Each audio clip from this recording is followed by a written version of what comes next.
La oración que hicimos inicialmente nos marca como una ruta el día de hoy. Y creo sinceramente que esa protección en la cual guiada por el Espíritu Santo oró Martina al finalizar, está realmente muy ligado a lo que hoy vamos a ver de una manera muy sencilla a la luz de las Escrituras. El domingo, ¿sobre qué tema hablamos?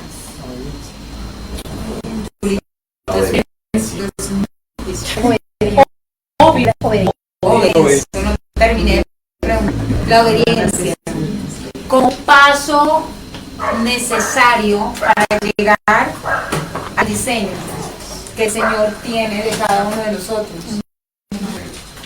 Y dentro de tantas cosas que hablamos, el Señor nos mostró cómo el principio de la rebeldía es el principio de Satanás. No hay posibilidad de nuestra Canaán, de nuestra tierra prometida, de nuestro diseño en desobediencia. El principio del diablo es la rebeldía. Y ahí analizamos cómo el mundo invita a la rebeldía y cómo la palabra obediencia o el sentir del obediente siempre trata de subestimarse, sobre todo en los tiempos de juventud. Uno va adquiriendo mayor madurez y de pronto va entendiendo un poco más la virtud de la obediencia, así sea en la carne. Pero realmente solamente en el espíritu se puede conocer la verdadera obediencia, porque Cristo es el ejemplo perfecto de obediencia. Amén. Eso lo vimos. Y Él lo dijo claramente: el mundo me aborrece, a ustedes también los va a aborrecer. El mundo aborrece la obediencia. Y por cuanto el príncipe de este mundo aborrece la obediencia, siempre vamos a estar siendo invitados a la desobediencia y a la rebeldía, y a pensar que en la desobediencia hay mucha inteligencia. Y en la desobediencia hay mucha astucia y una capacidad de pensar superior. Los que son obedientes son sumisos porque además de todo son torpes y brutos y les lavan el cerebro y son unos tontos. Digamos que ese argumento a esta altura nosotros ya lo conocemos. Pero el Señor me ha inquietado con un ejemplo bíblico realmente espeluznante en cuanto a este tema de rebeldía y desobediencia. De hecho, dentro del ámbito espiritual, de intercesión, de batalla espiritual profética, se estudia a una potestad demoníaca que incita a la rebeldía, que incita a la desobediencia, que es un consejero de rebeldía y desobediencia, y se le menciona como el espíritu de Aitofel. Realmente Aitofel es un personaje bíblico, y hoy no vamos a ver hacer como un estudio profundo, pero sí me interesa que lo conozcamos, porque es tan razón en cuanto a esto de ser obedientes. He recibido de parte de Dios una alerta en cuanto a ese fluir de este espíritu. Y yo sé que cuando el Señor habla, no lo hace por conversar. Nuestro Dios es un Dios de propósito, y cuando algo sale de su boca, tiene un propósito. Y lo quiero compartir para que esté alerta, para que lo conozca, para que esté alerta, para que sepa que esto hace parte del plan de Dios, el que usted lo conozca, para su protección, para que podamos ser sabios y saber cuándo el espíritu de Aitofel nos está tentando, y cuándo y cómo tenemos que batallar en contra de él. Entonces, les voy a pedir que abra su Biblia en 2 de Samuel 17, que lo tenga allí. Y mientras tanto, voy acá abriendo unos apuntes al respecto.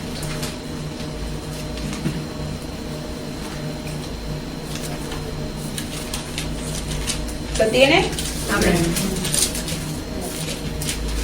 Lo primero que le voy a decir es que es tremendo porque el nombre de Aitofel tiene un significado, y el significado puntual de Aitofel es insensatez, incluso locura. Quiero que vayamos entendiendo que la rebeldía, el preferir atender a nuestro propio consejo o al consejo de otros que al consejo de la Biblia, al consejo de aquellos que se ciñen a la palabra, es una completa locura. El nombre de Aitofel significa insensatez o locura, y es una completa locura que muchas veces hemos cometido sin intención, sin conocimiento, pero que muchas veces cometemos deliberadamente. ¿Cómo? Ya no es aplica aquello de mi pueblo fue destruido, me faltó conocimiento. No, es mi pueblo fue destruido por su desobediencia. Y en muchas ocasiones el enemigo logra que la búsqueda de nuestra destrucción sea deliberada de parte de nosotros, al desobedecer de manera tangible una instrucción de Dios. Y eso, ¿qué más puede ser sino locura? ¿Qué otra cosa puede, qué otro nombre puede decir eso sino locura? Cuando además ya Dios nos envió el consejo, envió a la persona, lo dio, y nosotros también decimos no lo tomo, hago otra cosa. Entonces le voy a invitar a que busque en el versículo. Primero vamos a comenzar con el 2 de Samuel capítulo 16, y vamos a comenzar del versículo 20 al 23, porque quiero aclararle algo. Aitofel fue un consejero cercano del rey David, muy cercano. Algunos piensan incluso que hacía parte de los valientes de David, que hizo parte de los valientes de David, de su círculo más cercano. Y este hombre fue incluso, lo vamos a leer, de tal magnitud e influyente en medio del reino, que la palabra de Dios nos dice que eso era como si salía de Dios. Es decir, lo que decía Aitofel se hacía. Era como si saliera de la boca de Dios. Es decir, que él alcanzó un estatus en medio del reino y en la confianza que tenía de David, resaltable, peculiar, era muy cercano. Lo que decía Aitofel, David lo decretaba. O sea, tenía una confianza total en él. Pero es tremendo, porque ya a esta altura, me toca hacer el resumen porque no lo vamos a leer todo. Absalón, el hijo de David, ya se había rebelado contra su padre, buscando tener el trono de su padre. Y pasa algo súper inesperado, y es que Aitofel, o sea, el consejero más cercano de David, se aliara con Absalón. Y bueno, ahí es el escenario en el que vamos a leer esos 3 versículos iniciales. Segunda de Samuel 16. Y entonces vamos al versículo 20, en el que Absalón le pide consejo a Aitofel. Segunda de Samuel 16, 20, 23. Entonces dijo Absalón a Aitofel: da vuestro consejo sobre lo que debemos hacer. Y Aitofel, hijo de Absalón, le dijo: llégate a las concubinas de tu padre, que él dejó para guardar la casa, y todo el pueblo de Israel oirá que te has hecho aborrecible a tu padre, y así se fortalecerán las manos de todos los que están contigo. Entonces pusieron para Absalón una tienda sobre el terrado, y se llegó Absalón a las concubinas de su padre ante los ojos de todo Israel. Y el consejo que daba Aitofel en aquellos días era como si se consultase la palabra de Dios. Así era todo consejo de Aitofel, tanto con David como con Absalón. Y continúa entonces versículo 17. Entonces Aitofel dijo a Absalón: yo escogeré ahora 12,000 hombres y me levantaré y seguiré a David esta noche, y caeré sobre él mientras está cansado y débil de manos, lo atemorizaré, y todo el pueblo que estaba con él huirá, y mataré al rey solo. Así haré volver a ti todo el pueblo, pues tú buscas solamente la vida de un hombre, y cuando ellos hayan vuelto, todo el pueblo estará en paz. Este consejo pareció bien a Absalón y a todos los ancianos que estaban en Israel. Nosotros no podemos dejar de lado una cosa acá impresionante. Absalón pide un consejo al consejero de su padre cuando él quiere ya reafirmar esa rebelión. Y el consejo de Aitofel es: acuéstate con las concubinas de tu padre, o sea, toma ese lugar y que todo el mundo lo vea. Y vea que ya hay una separación, un cisma completo entre tu padre y que cada quien tome lado, tome lugar dentro de esta división. Él lo hace. Y la Biblia nos aclara, es que lo hizo porque es que lo que decía Aitofel se hacía como si fuera palabra de Dios. Y realmente, si nos quedamos hasta ahí, decimos: bueno, pero ese consejo tan apartado de la santidad, de la honra, de la pureza de Dios, de un consejero de David. Pero es que cuando vemos los primeros versículos del capítulo 17, no nos puede dejar de impactar que es que Aitofel no solamente le aconsejó eso, sino que él tiene un plan.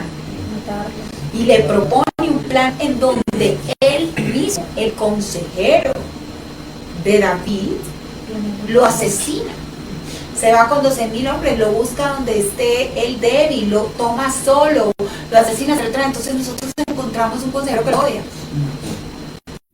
O sea, no solamente encontramos un consejero que está pendiente de, como decimos en el dicho popular, dejarse alumbrar del sol que más resplandezca, como diciendo: bueno, Absalón es más joven, probablemente él ya tomó el lugar que iba a reinar, yo me voy con Absalón, sino que encontramos una persona que odia al rey David. O sea, tiene toda una estrategia donde además él lo quiere matar. Y entonces resulta que, como les dije al principio, esto es un fluir de bienes. Hay un principio no solo de rebeldía, sino de locura contra el líder. Y eso es demoníaco. ¿Me estoy dando a entender? El mover del espíritu de Aitofel es ese. Que aun cuando esté al lado del líder, al lado de la persona que Dios ha puesto para dirigir, y esté muy cerca, y esté a la mano derecha, y aun sea la persona que habla, el líder escucha, atiende, sea esa persona la que en el fondo lo quiere matar. ¿Me estoy dando a entender?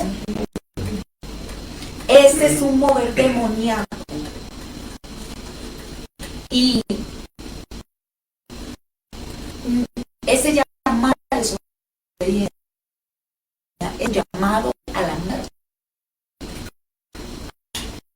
siempre va a ir expandiéndose.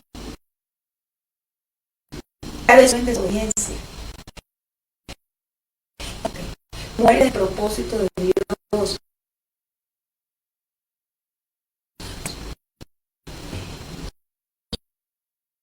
Y siguen dentro de este escenario. En Aitofel, de matar al que ha sido su líder, al que había dado con él, o sea, le había dado lugar de reconocimiento en medio de la nación de Israel. Esto es tremendo.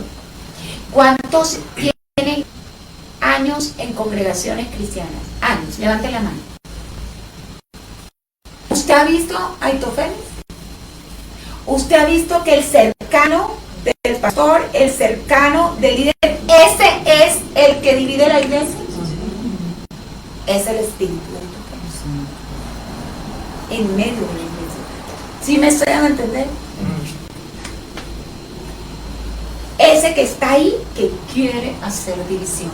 Ese segundo, ese tercero, ese que es visible. Y es tremendo, porque nosotros cuando miramos cómo se desencadenan los hechos, me llamó muchísimo la atención pensar por qué Aitofel odiaba a David. ¿Por qué lo odiaba? David claramente le había dado un lugar, le había dado reconocimiento.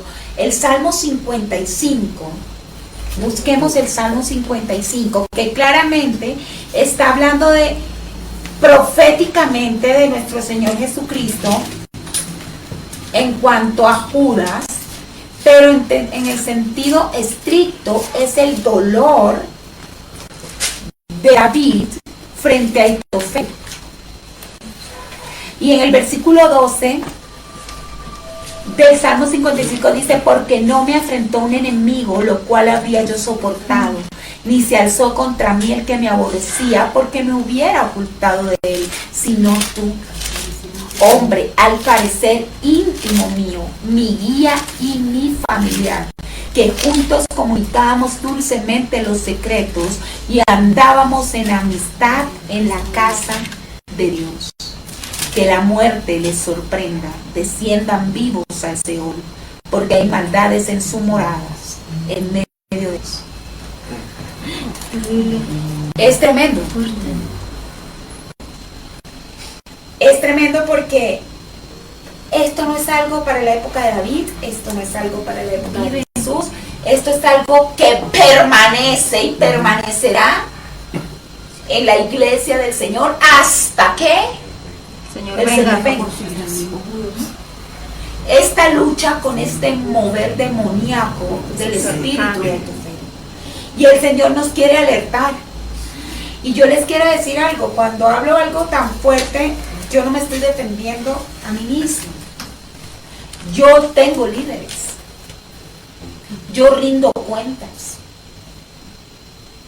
También Dios me está alertando a mí. Porque este no es un mover que haya pasado de moda, de hecho es el más efectivo dentro de la casa del Señor para acabar una obra.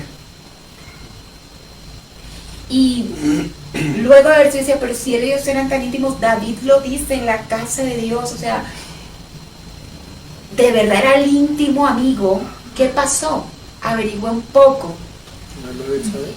Y según, exacto, no es que la Biblia lo diga exactamente, pero cuando nosotros no lo vamos a leer, pero vamos a anotar las citas para que usted lo lea. En segunda de Samuel, cuando nosotros vemos todo este recuento, nosotros podemos ver en el capítulo 11, versículo 3, que se habla de que Betsabé era hija de Eliab. ¿Recuerda a Betsabé? Sí. Aquella mujer que David de manera equivocada codició, tomó, embarazó y luego orquestó la muerte de su esposo Perdieron un hijo, la madre de Salomón. Y la Biblia nos dice en 2 de Samuel 11:3 que ella era hija de Eliab, y nos dice en 2 de Samuel 23:34 que Eliab era hijo de Ahitofel. Nos muestra cierto parentesco entre Betsabé y Ahitofel. Y bueno, si nosotros lo pensamos, es posible que el corazón de Ahitofel hubiese quedado herido por ese error de David, que no lo vamos a disfrazar. David se equivocó, hizo mal, muy mal. Y lo más evidente podría ser entonces que Ahitofel guardó resentimiento y amargura en su corazón, descalificaciones hacia David. De alguna forma, aunque David lo amaba y le dio un lugar y le respetaba su consejo, y eso era evidente para el pueblo, en el fondo de su corazón Ahitofel consideraba que su consejo era superior y que David era inferior por lo que había hecho.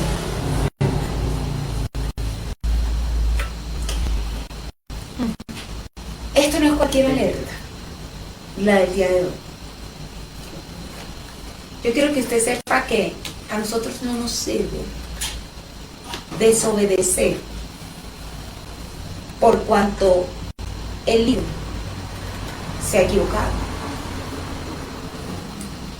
por cuanto le tengo cables pelados, se equivocó en esto, se equivocó en aquello, en la mano, se equivocó esto. Entonces, por cuanto eso ha servido, lo que él diga no lo tengo en cuenta. Es el escenario. En el fondo de su corazón Ahitofel, aunque estaba allí, ya David no le sabía nada, o de pronto nunca le supo a nada, porque es que su acción no era de apoyo a Absalón. Realmente su reacción era de maquinar y orquestar esa caída de David. Miren, tenemos que examinar nuestro corazón, porque cuando nosotros descalificamos a una autoridad espiritual, estamos entrando en el escenario perfecto para convertirnos en unos rebeldes, desobedientes, y por cuanto en ello nos convertimos en unos muertos espiritualmente. La autoridad espiritual es la autoridad espiritual. ¿Se equivoca? Claro. ¿Cuándo dejarán de equivocarse las autoridades espirituales? Cuando el Señor venga y Él gobierne 100%. Estemos glorificados. Antes no, estamos en la humanidad. Pero la autoridad es el principio, usted tiene que pensar, y Dios viene enfatizando esto, y sé que es porque el enemigo gana terreno de una forma muy sencilla en este modelo. Yo no le quiero decir que usted no tenga razones para descalificar. ¿Ahitofel las tenía? Sí. Las tenía. Yo le estoy pidiendo que usted y yo podamos renunciar a esos razonamientos, a esas razones por fe. ¿Sí me estoy dando a entender? No estoy intentando justificar, sino que renuncio Y por fe, si tú, Señor, allí lo tienes yo, por fe, respeto, honro, me sujeto. Amén. A ti, en esa persona, porque te la pusiste. Ahora, más me impresiona cuando nosotros vemos el final del profeta, porque fue realmente lo que el diablo quería que fuera. Hace parte de los personajes de la Biblia que suicidaron. Es tremendo, porque si hay frase no bíblica que pueda ser muy exacta, refrán no bíblico, pero que es aquel que dice, así le paga el diablo al que le bien sirve. Es tremendo, porque ese es el fin que el enemigo espera, busca, trabaja, aún para aquel que le sirva con excelencia. Ese. Y resulta que la Biblia nos dice que él le dio todo ese consejo del versículo 1 al versículo 4, y al final dice que Absalón quedó bien, me pareció súper bien, a los ancianos de Israel les pareció excelente matar a David de esa manera, pero resulta que después viene un personaje, Usaí, y da un consejo diferente y le dice, mira, realmente creo que en versículo 7 del capítulo 17, entonces Usaí dijo a Absalón, el consejo que ha dado esta vez Aitofel no es bueno. Y él da otro consejo, no fue que diera el consejo bueno en realidad de no hagas eso con tu padre, sino otro plan. Pero la conclusión es que la Biblia nos dice que Aitofel se sintió tan avergonzado que en el versículo 23 nos narra su reacción. Pero Aitofel, viendo que no se había seguido su consejo, enarbó su asno y se levantó y se fue a su casa, a su ciudad, y después de poner su casa en orden se ahorcó, y así murió y fue sepultado en el sepulcro de su padre.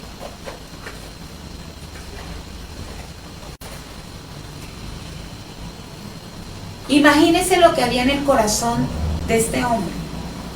Primero, el resentimiento, la amargura que había escondido, que había guardado, a la cual le había dado alimento durante cuántos años, como para tener siempre presente esa necesidad de maquinar en contra de David. Pero resulta que ahora, porque su consejo no es el prioritario, porque no se acepta su consejo, sino el consejo de Usaí y el consejo de otro, llega al extremo de quitarse la vida. Y ahí vemos otra alerta de este mover demoníaco. Una, lo acabamos de ver, que es guardar resentimiento. Cualquier tipo de resentimiento en contra de la autoridad espiritual. Eso es un mover demoníaco. Eso es un semáforo. Yo no sé si usted lo sabe o no. Yo le doy gracias al Señor porque el Espíritu eso es algo que a mí me ha mostrado durante toda mi vida cristiana. Y cuando frente a una autoridad espiritual yo he tenido un mal sentir en mi corazón, dolor, rabia, resentimiento, siempre he sentido la necesidad de arrodillarme y decir, Señor, ayúdame, límpiame de esto, ayúdame, porque yo sé que eso es en contra mío, en contra de él. O sea, eso, mientras permanezca en mí, me va a destruir a mí. Pero este segundo semáforo, la necesidad de reconocimiento. Cuando usted en medio de una congregación, en medio de la iglesia, aún en medio de su casa, aún en medio de su trabajo, la falta de reconocimiento le quita el sueño, usted sufre porque no se siente reconocido, esto es un mover demoníaco. Claro, lo que pasa es que estamos dentro de una sociedad en donde la psicología te enseña la importancia del reconocimiento, de las palabras, de afirmación, de que reconócele. No funciona así en el espíritu. Nosotros tenemos un Dios que todo lo ve. Y ese Dios que todo lo ve es justo. ¿Usted sabe lo que es eso? Usted no necesita que nadie más le reconozca, le eche flores, le diga lo espectacular que usted hace, trabaja, lo espectacular que toca la guitarra, lo espectacular que canta, lo espectacular que predica, lo espectacular que lee, lo espectacular que hace la empanada, lo espectacular que vende. Si le llega, gloria a Dios. Amén. Así es. Gracias, Señor, por honrarme. Pero cuando usted se vea necesitado de eso para tener paz emocional y espiritual, usted está siendo tentado por él. Ayúdanos, Señor. Y si nosotros estamos recibiendo esto de parte de Dios en un momento como este, en donde el Señor nos dice, obedece, que obedeciendo te voy a llevar a lo que yo diseñé, y lo que yo diseñé es maravilloso. No desobedezcas, porque si desobedeces vas a terminar en el diseño del enemigo. Pues es que el diseño del enemigo siempre va a ser la muerte. Siempre. Este hombre murió de una forma absurda. A este hombre no lo mataron por ser rebelde, no lo mataron los parientes de David, no lo mató David, el que hubiese sido lo justo. Este hombre termina quitándose la vida por no tener el reconocimiento de su conocimiento que quería. Es absurdo. Y nosotros matamos nuestra vida espiritual cuando tras el reconocimiento vamos. Porque además les digo, y se lo digo con todo mi corazón, cuando nosotros servimos a los hombres, solo de ellos vendrá nuestra recompensa. Y es que la Biblia lo dice, de cierto, aquel que ya se hizo acreedor al reconocimiento de una buena obra, ya recibió su recompensa. En cambio, el que está en lo secreto, el que lo hace para Dios, no lo hace para los hombres, todo, ¿de quién recibirá la recompensa? Los hombres no se la van a dar porque los hombres no la conocieron. ¿De quién tendrá? De Dios. Vida. Vida. Ojo, seamos astutos, porque si Él habló, como lo dije al principio, habla con propósito. Y lo que estamos siendo, de lo que estamos siendo alertados, es de un mover muy sutil, muy natural, muy humano. ¿Quién no se siente con derecho a dolerse por el error del otro? ¿Quién no se siente con derecho a recibir reconocimiento por lo que está haciendo? Eso es muy humano. Pero el enemigo usa eso para convertirlo en desobediencia, en rebeldía, y llevarnos a la sequedad y posterior muerte espiritual, separación del propósito de Dios. Que el Señor nos ayude a ser sabios. Tenemos que procurar la sanidad de nuestro corazón, de las heridas de nuestro corazón. Este hombre no lo procuró y mire a dónde llegó. Y tenemos que limpiarnos de esas perspectivas de autoestima, tan viciadas en el mundo, en donde lo que tú vales es de acuerdo a cómo te ven los demás, a lo que tienes, a lo que alcanzas, a lo que sientes que el otro te valora. No, ser superior al otro. Nosotros valemos la sangre de Cristo. Amén. Él pagó ese precio y eso es un valor que no se puede ni siquiera contabilizar, imaginar, calcular. Allí está nuestra seguridad. La seguridad está en que Cristo nos amó y dio su vida por nosotros. No necesitamos nada más que eso.